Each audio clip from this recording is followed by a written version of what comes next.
materi yang selanjutnya, di sini saya akan menjelaskan tentang politik dan kebijakan pendidikan nasional dari masa ke masa. Sebelum saya menjelaskan politik dan kebijakan pendidikan nasional dari masa ke masa, terlebih dahulu saya akan menjelaskan pengertian dari politik dan pendidikan itu sendiri. Yang pertama, politik. Menurut Deliar Nur, politik itu adalah segala aktivitas atau sikap yang berhubungan dengan kekuasaan dan bermaksud untuk mempengaruhi dengan jalan, merubah atau mempertahankan suatu bentuk susunan masyarakat tertentu. Kemudian pendidikan.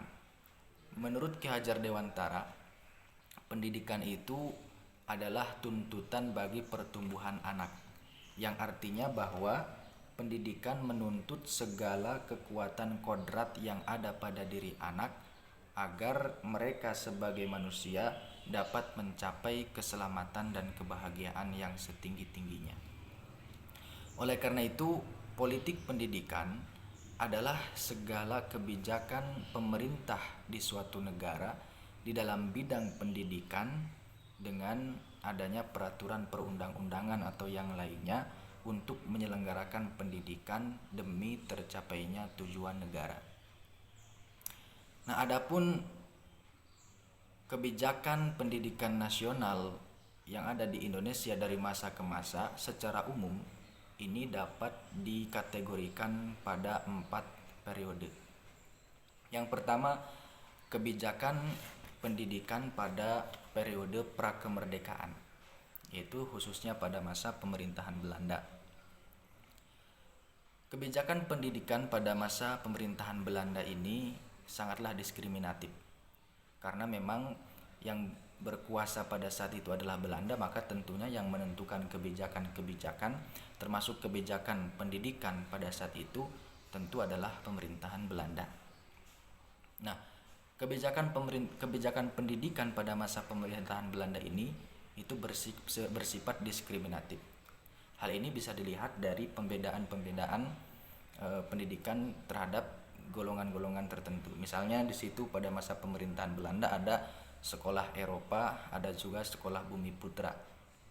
Sekolah Eropa itu dikhususkan untuk anak-anak Belanda dan orang-orang Eropa, yang mana sekolah Eropa ini dari segi kualitasnya tentu lebih berkualitas dibandingkan dengan sekolah Bumi Putra. Sedangkan sekolah Bumi Putra itu dikhususkan bagi orang-orang pribumi, orang-orang bumi Indonesia ini yang beruntung, yang mana secara kualitas itu lebih rendah daripada sekolah Eropa. Selain itu juga ada sekolah Cina dan lain sebagainya. Nah, dari sini bisa dilihat bahwa kebijakan pendidikan pada masa pemerintahan Belanda itu sangat diskriminatif karena membedakan golongan-golongan tertentu. Selain itu, Belanda juga sangat membenci pada pendidikan-pendidikan Islam yang diadakan di madrasah-madrasah, pesantren-pesantren dan lain sebagainya.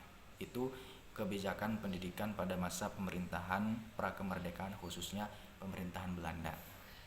Kemudian yang kedua adalah kebijakan pendidikan nasional pada masa pemerintahan Orde Lama. Pada masa pemerintahan Orde Lama ini, kebijakan pendidikan lebih menekankan pada isu-isu nasionalisasi dan ideologisasi.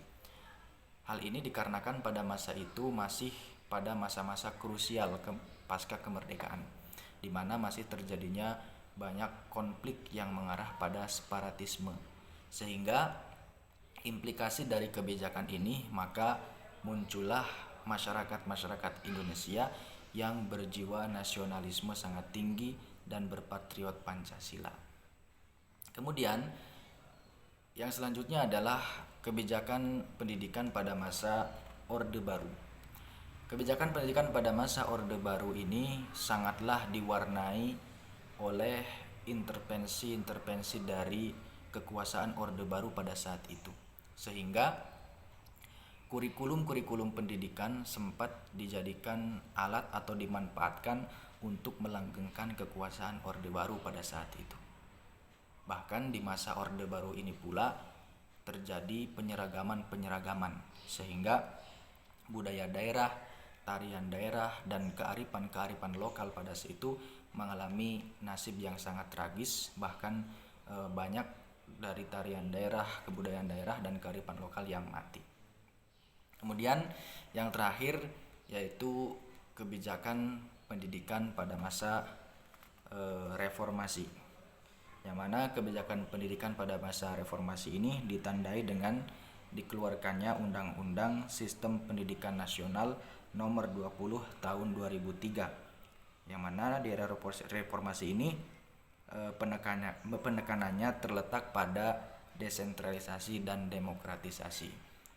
Itu yang bisa saya sampaikan, kurang dan lebihnya mohon maaf. Wassalamualaikum warahmatullahi wabarakatuh.